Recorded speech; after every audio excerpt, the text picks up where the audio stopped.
I'm talking to Marc Pegulu, who's with the Connectivity Systems Business Unit of Qorvo, and he's going to tell us a little bit about a new product that they're launching for the Matter ecosystem and smart homes. So, Marc, hello.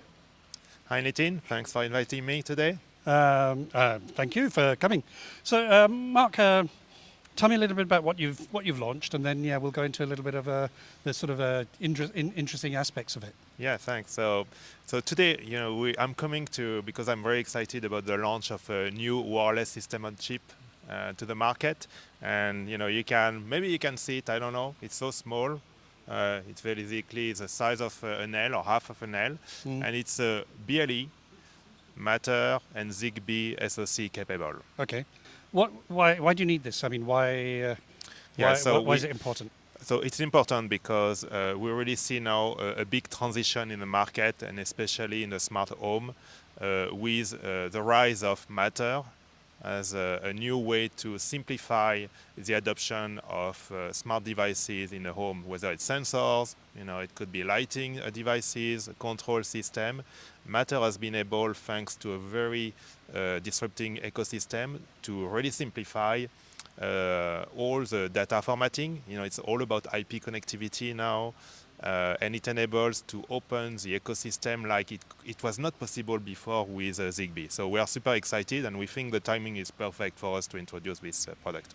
And so tell us, I mean, you've got the SoC, basically a developer works with this, put it straight into the system, and you can work on the applications as well. Is that right? Yeah, that's exactly right. So, our target focus are developers. So for developers, the small thing I showed you comes in a development kit, which helps software development.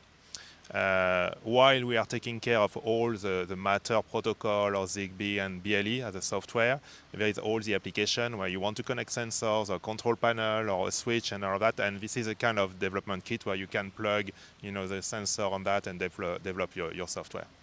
And why Qorvo? I mean, I know when we went to the Matter launch a couple of years ago in Amsterdam, there's a huge number of companies in the ecosystem. What specifically is something that people should come to Qorvo for? Yeah, so let me talk a little bit about Qorvo. So sure. Qorvo is a US-based company listed on the NASDAQ. It's about 6,000 employees. Close to $4 billion revenue, and it has always been focusing on RF and wireless connectivity. Okay. But Qorvo is known for RF front end in the smartphones or in infrastructure in systems. The famous smartphone, and like they're in all the all of them. So now there is a really, really good understanding at Qorvo about all the challenges about coexistence in radio. And what we bring now new at Qorvo is this kind of on-chip computing, so the system on chip, the software experience. So this is what has been built in the last 5 years by Qorvo. And it's not our first product, by the way. And we have several products already in the system chip, but we have been focusing on very specific customers. Smartphone customers as well. Some of them are using my products and Qorvo's product. Okay. And now is the time really to come big, right? So to target a much broader customer bases. Okay. And what is this chip? It's got a part number or something, or? Yes. So the part number for the chip is QPG6200. Okay. And it's the first chip, I would say, of a family of products that we'll launch in the So the family the roadmap is what, more protocols or more complex? Yeah. Complexity? So different types of complexity of interfaces, different also cost structure. Okay. Not all the devices require exactly the same computing capability or memory capability, so we'll come with different variants. We also have a different RF performance for some shorter range, some very long range. Like if you're thinking about a smart speaker, you really want to get the longest range as possible. So we'll offer this panel of options to the customers. This is on a standard CMOS process, and you've got some lead customers already, and you expect mass production sometime next year, I think. Yeah, so at this stage, we have been sampling some lead customers in smart home for lighting, for instance, type of use cases, but also smart speakers. And now that we are fully qualified, we just got the Matter certification. We have the development kit, which is fresh right now. So we are preparing to sample to more customers, and we expect to be in full production at the beginning, very beginning of 25. And I mean, just tell me, what does it mean to the end consumer? I know this is for the developer, but what is this going to mean for the end consumer? Yeah. So when we architect and the product for us, it was really important to make sure that we learn from the past in a smart home, and the user experience as an installer, as a consumer, was what determined basically the way we wanted this chip to be used by developers. So an example is, today it's a fact that you are starting to see quite a lot of devices using, for instance, Zigbee or being in home.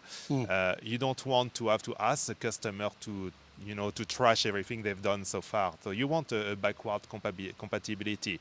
So we have built in a mechanism and engines inside the SoC so that you can ensure not only, of course, the interoperability and backward compatibility with those devices, so you don't have to change, but also we do it in a smart way so that it becomes completely invisible from the customer point of view. And latency, for instance, is something, right?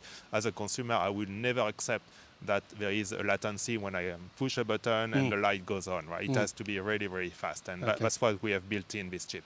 And because it's at the application layer, so I think that's why you can retrofit into devices as well. So yeah, that's another aspect is, this is an evolving kind of market. So all those chips are highly secured, and we enable also to upgrade the software capability in the future. So when you install a device for sustainability reason, but also from cost, you don't want to have to change it every time there is a new generation. So this has to last, 5-10 years maybe.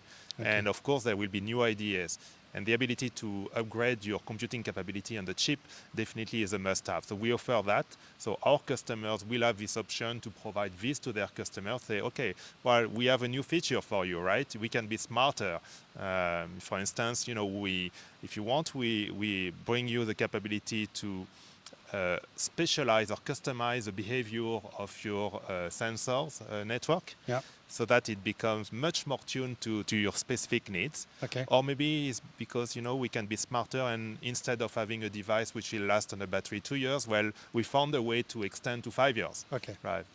Now, I mean, since the Matter launch, obviously, the products are now trickling out. Yes. You've been talking to lots of customers, I guess, and ecosystem partners.